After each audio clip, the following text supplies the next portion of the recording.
Waalaikumsalam. Selamat siang semuanya. Siang, Bu. Bagaimana kabar hari ini? Alhamdulillah baik, Bu. Sehat. Oke, sebelum memulai pelajaran pada hari ini, ada baiknya kita berdoa terlebih dahulu kepada ketua kelas. Mohon bantu Ibu untuk menyiapkan kelasnya dulu. Baik, sebelum kita mulai pelajaran hari ini, alangkah baiknya kita berdoa terlebih dahulu. Doa mulai. Doa selesai. Oke, sebelumnya ada absennya?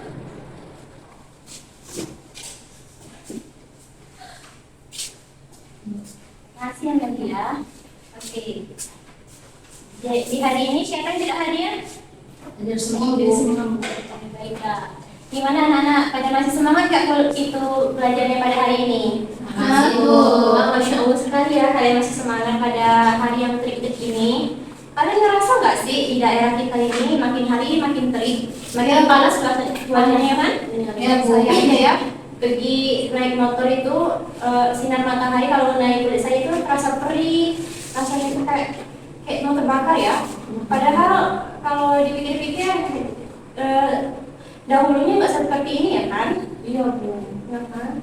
Kalian juga ngerasa nggak sih berjalan dari parkiran sampai ke kelas ini baju kalian itu merasa basah? Iya, Bu. Itu kenapa ya? Keringat. Nah, keringat itu terjadi karena apa? Karena kita sedang Ekspresi. Ada yang tahu pengertian dari ekspresi? Saya, Bu. Ya, Arin? Sistem ekspresi itu adalah sistem di mana tubuh itu mengeluarkan zat bersisa. Betul, Arin. Jadi sistem ekspresi itu adalah sistem yang merupakan sistem yang proses dari pengeluaran zat-zat sisa metabolis serta racun yang tidak diperlukan lagi oleh tubuh. Nah, sistem ekspresi itu terdiri dari 4 organ. Yang pertama ada ginjal, yang kedua ada paru-paru, yang ketiga ada kulit, dan yang keempat ada hati. Dari keempat organ ini, keringat itu dikeluarkan oleh organ apa ya? Kulit. Ya, betul sekali anak-anak. Nah, ngomong-ngomong soal kulit, pada pembahasan kita hari ini kita akan membahas mengenai kulit atau dalam biologinya disebut dengan integumen. Nah, jadi yang akan kita bahas pada hari ini mengenai pengertian dari kulit, fungsi bagian-bagian dari kulit, dan fungsi dari kulit itu sendiri. Nah, bentar ya.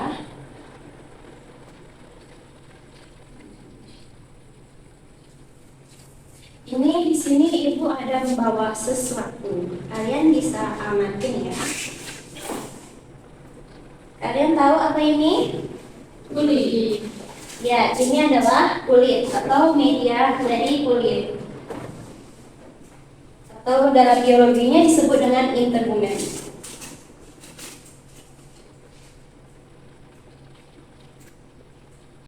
Oke, di sini ada yang tahu pengertian dari kulit? Saya, Bu. Iya tuh sih. Kulit itu adalah organ pelindung tubuh, Bu. Ya, betul sekali tuh sih, bahwa kulit itu adalah organ yang melindungi tubuh yang dimana dia menutupi seluruh permukaan tubuh. Kalian tahu nggak sih kalau kulit itu ketebalannya tipis, hanya beberapa milimeter, dan rata-rata kulit kita itu ketebalannya 1-2 milimeter. Nah, kulit, kalian tahu kan apa organ yang terbesar di kulit kita, di tubuh kita ini? Kulit. Ya, betul sekali. Mengapa kulit menjadi organ terbesar dari badan kita? Karena kulit itu yang Karena kulit itu menutupi seluruh tubuh kita. Iya. Coba kita lihat ya. Di sini. Lihat. Ya, kulit ini kulit kan? Iya. Nah, coba kalian perhatiin. Kulit. Kulit. Kan? Mengapa kita harus menggunakan media padahal ada kulit ini sendiri? karena nggak mungkin kita belah, Bu. Mungkin kita Iya. aja kulitnya. Nggak mungkin kan kita motong kulit kita untuk ini, makanya Ibu bawa media. Nah, kalian tahu nggak sih kalau kulit itu terbagi menjadi beberapa bagian, beberapa lapisan?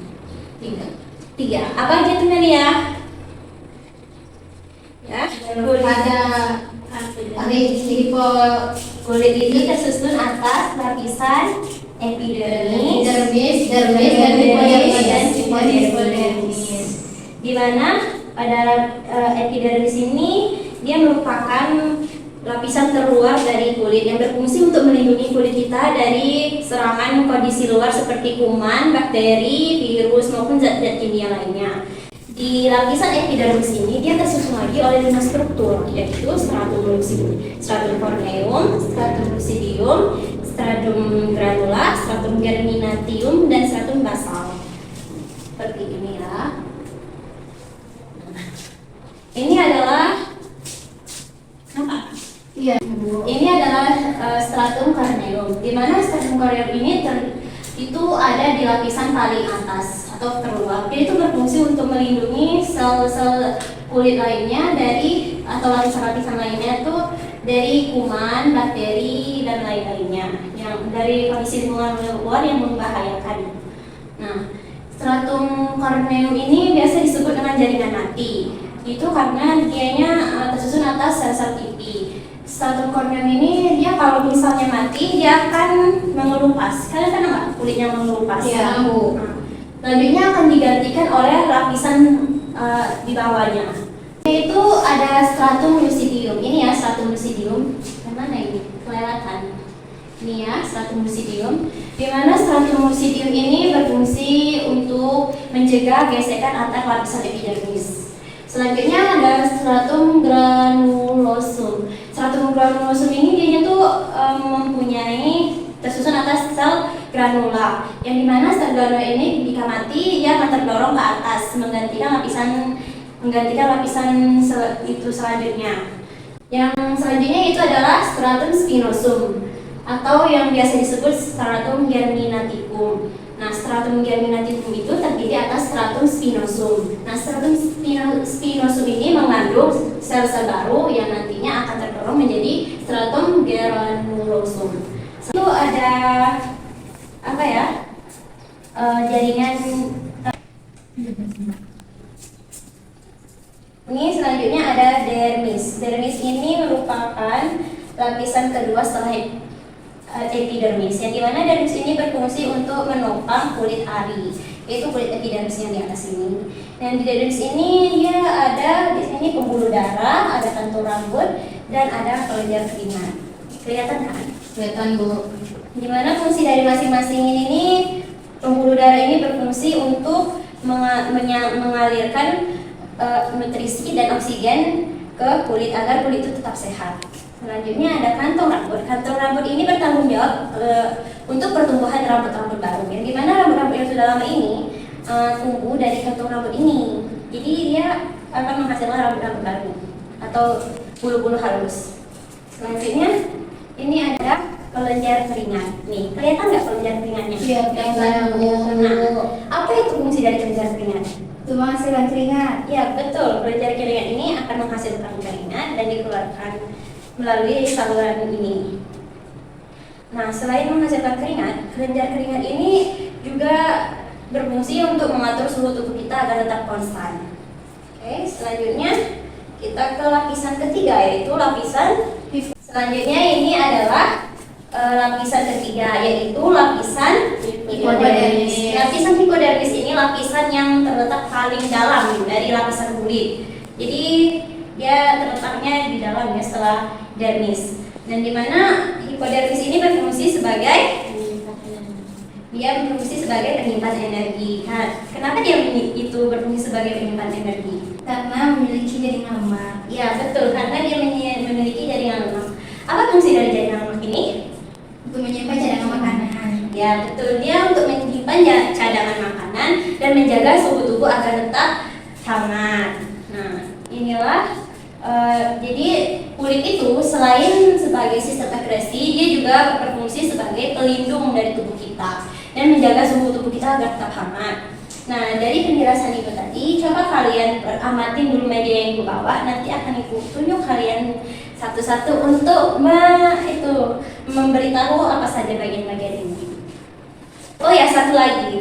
Ini bulu-bulu halus ya, bulu-bulu rambut. Ini fungsinya sebelum kuman, bakteri ataupun virus yang dari luar itu ingin melekat ke kulit epidermis ini, dia harus melewati bulu-bulu halus ini, karena bulu-bulu halus ini berfungsi untuk melindungi kulit dan bagian-bagiannya dari ancaman lingkungan luar yang akan menyebabkan penyakit.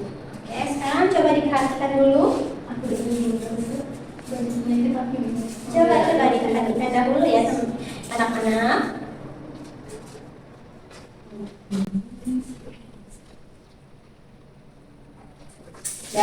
Sudah Bu. Sekarang Ibu minta kalian nantinya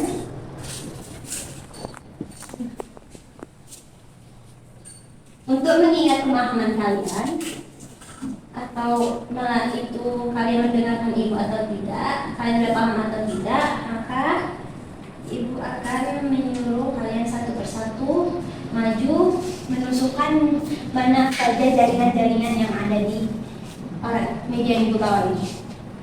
Dimulai dari media.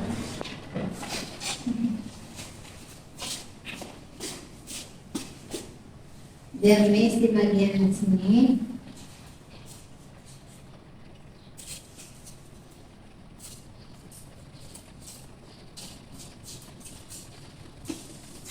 Selanjutnya epidermis di bagian atas.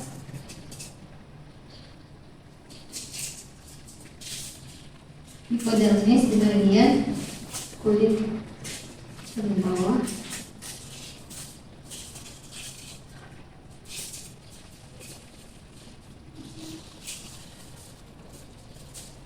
Selanjutnya ada bulu halus di sini.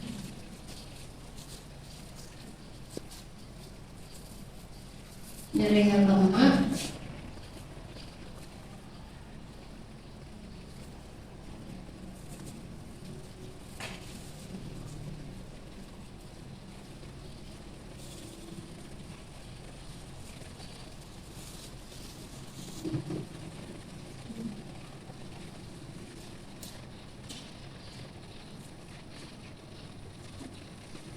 Terus pena di bagian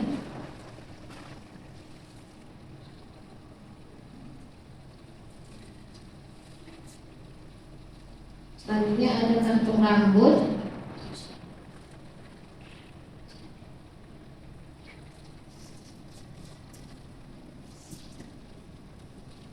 Selanjutnya ada arteri.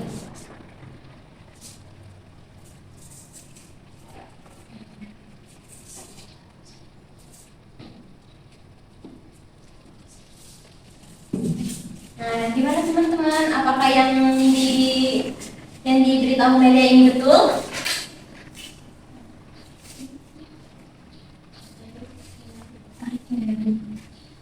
Arteri sama venanya di garis merah semua ya. Ayo coba Arin diperbaikin.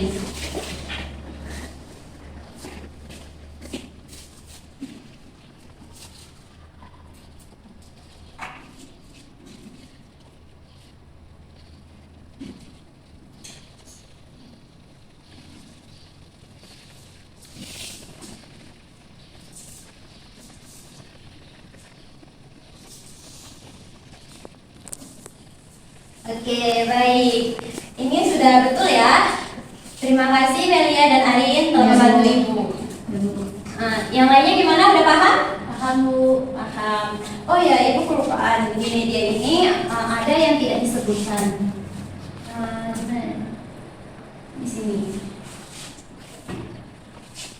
Yaitu kelenjar minyak.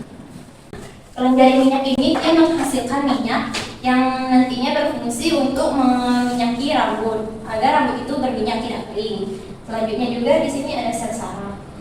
Nah, dari penjelasan Ibu ini, apakah ada yang ingin ditanyakan?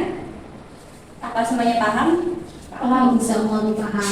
Kalau kalian sudah paham, Ibu ada dua pertanyaan, yang dimana dua pertanyaan ini Ibu ingin kalian berdiskusi dengan kelompok kalian masing-masing. Nantinya akan dibagi menjadi dua kelompok. Nah, Ibu ada dua pertanyaan, dimana setiap kelompok ini akan menjawab satu dari pertanyaan Ibu. Jadi ini kita bagi ya, Melia sama Tusi, Arin sama Mita. Ayo kelompok satu, Melia kelompok dua ya.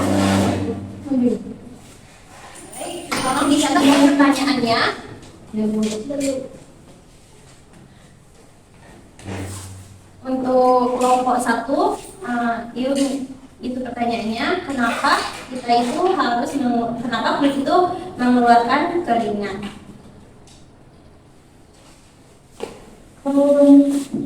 Udah? Cukup dipahami pertanyaannya? Selanjutnya kelompok 2, tolong dicatat ya, Melia. Bagaimana proses keluarnya keringat?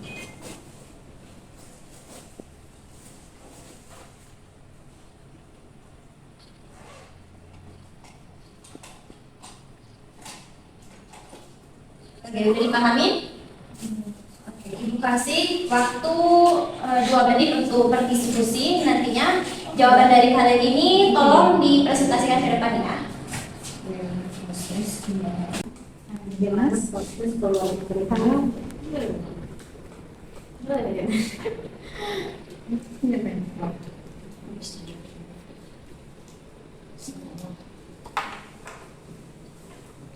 Bagaimana anak-anak? Apa ada kesulitan dalam mengerjakan soal yang diberikan? Tidak, Bu. Tidak ya, karena kalian tadi memperhatikan Ibu. Sudah selesai? Selesai, Bu. Oke, untuk pertama kepada kelompok 1, Ibu mohon satu perwakilannya untuk mempresentasikan ke depan. Baiklah, di sini saya perwakilan dari kelompok 1 ingin mempresentasikan hasil diskusi saya. Pertanyaannya yaitu kenapa kulit mengeluarkan keringat? Karena setiap manusia wajar mengeluarkan keringat saat cuaca panas atau beraktivitas berat. Keringat adalah cairan yang terjadi dari air dan garam yang didorong oleh kelenjar keringat menuju lapisan kulit terluar. Fungsinya agar suhu tubuh kembali sejuk. Good job, Arin. Lihat pada lagi. Ya, apa yang didiskusikan pada kelompok itu? Selanjutnya kelompok 2. Baik, di sini saya akan membacakan diskusi dari kelompok kami tadi, Bu, yaitu pertanyaan dari Ibu, bagaimana proses keluarnya keringat. Jadi proses keluarnya keringat atau reseption adalah mekanisme tubuh untuk mengatur suhu dan menjaga keseimbangan cairan dan elektrolit. Jadi yang pertama yaitu ada peningkatan suhu tubuh, yang kedua aktivitas kelenjar keringat, yang ketiga ada ekskresi keringat ke permukaan kulit, terus yang terakhir yaitu penguapan keringat. Ya, sekian, terima kasih ya. Nah, dari penjelasan yang Ibu paparkan tadi beserta presentasi yang telah kalian lakukan mengenai hasil diskusi kalian tadi, apakah ada yang ingin ditanyakan? Saya, Bu, izin bertanya. Ya, minta apa? Saya ingin menanyakan, Bu, apa penyakit yang ditimbulkan oleh keringat, Bu? Wah, pertanyaan bagus sekali. Beri aku dulu pada kita. Nah, baiklah. Penyakit yang sering ditimbulkan oleh kulit itu biasanya itu biang keringat. Itu tuh dia menyebabkan ruang-ruang kecil pada kulit dan menonjol. Terus dia itu berwarna merah. Biasanya biang keringat ini terjadi kepada bayi karena pada bayi kelenjar keringatnya itu belum terbentuk sempurna. Untuk mencegah terjadinya biang keringat ini, maka kita harus menjaga suhu tubuh kita agar tetap sejuk, jadi tidak panas, agar keringat itu keluarnya tidak berlebihan. Selanjutnya kita tidak boleh memakai pakaian yang tebal, atau apalagi di cuaca panas seperti ini kita memakai pakaian tebal, maka itu akan menghambat pori-pori kita, sehingga keringat itu tidak keluar. Selanjutnya, Bu, terima kasih, Bu. ya, kita sama-sama. Selanjutnya, Ibu rasa pembelajaran pada hari ini cukup sampai di sini. Sebelum itu, Ibu ingin mengulas kembali apakah kalian masih mengingat pembelajaran yang telah Ibu sampaikan tadi. Siapa yang tahu pengertian dari kulit? Siapa? Saya, Bu.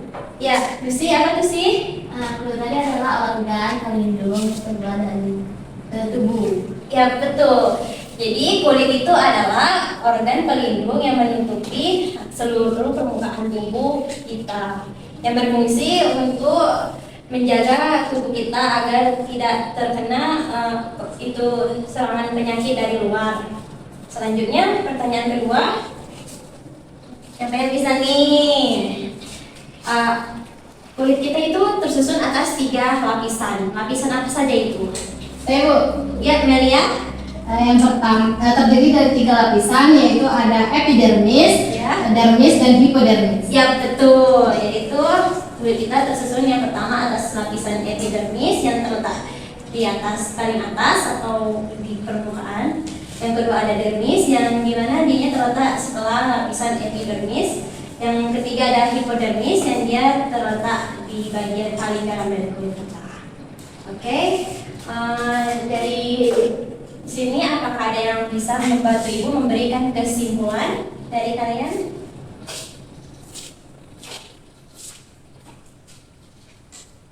Saya Bu. Ya, Maria. Baik, dari pembahasan materi kita pada hari ini dapat disimpulkan bahwa kulit adalah organ terbesar yang melindungi tubuh kita dari lingkungan luar. Kulit terdiri dari 3 lapisan, yaitu epidermis, dermis, dan hipodermis, yang dimana 3 lapisan kulit ini mempunyai fungsinya masing-masing. Baik Maria, terima kasih ya sudah membantu Ibu memberi kesimpulan. Jadi anak-anak Ibu sekalian, apa yang kita pelajari hari ini itu dapat kita simpulkan. Yang pertama itu bahwa pengertian dari kulit itu sendiri, bahwa kulit itu adalah organ terluar yang menutupi seluruh permukaan tubuh kita, yang dimana berfungsi untuk melindungi tubuh kita dari kondisi lingkungan luar, yang dimana kulit ini tersusun atas 3 lapisan, yaitu epidermis, dermis, dan hipodermis, yang dimana setiap lapisan ini mempunyai bagian-bagian yang mempunyai fungsinya tersendiri. Baik, cukup sampai di sini saja. Pembelajaran minggu depan kita akan membahas mengenai paru-paru. Ibu harapkan kalian membaca mengenai apa itu paru-paru, karena mungkin Ibu akan menanyakan lagi minggu depan mengenai pembahasan paru-paru. Nah, dan kita itu bisa mencapai apa yang kita inginkan jika kita mau berusaha, mau belajar, dan terus berdoa. Oke, mungkin itulah yang dapat Ibu sampaikan kepada ketua kelas. Ibu mohon bimbingannya untuk membimbing teman-temannya untuk berdoa. Baik, sebelum kita mengakhiri pelajaran pada hari ini, yang baiknya kita berdoa terlebih dahulu. Doa dimulai. Doa selesai. Terima kasih Melia. Ibu mohon maaf sebelumnya apabila dalam segi penyampaian ataupun materi Ibu ada yang kurang. Nah, untuk itu cukup sampai di sini. Ibu akhiri. Wassalamualaikum warahmatullahi wabarakatuh. Waalaikumsalam warahmatullahi wabarakatuh.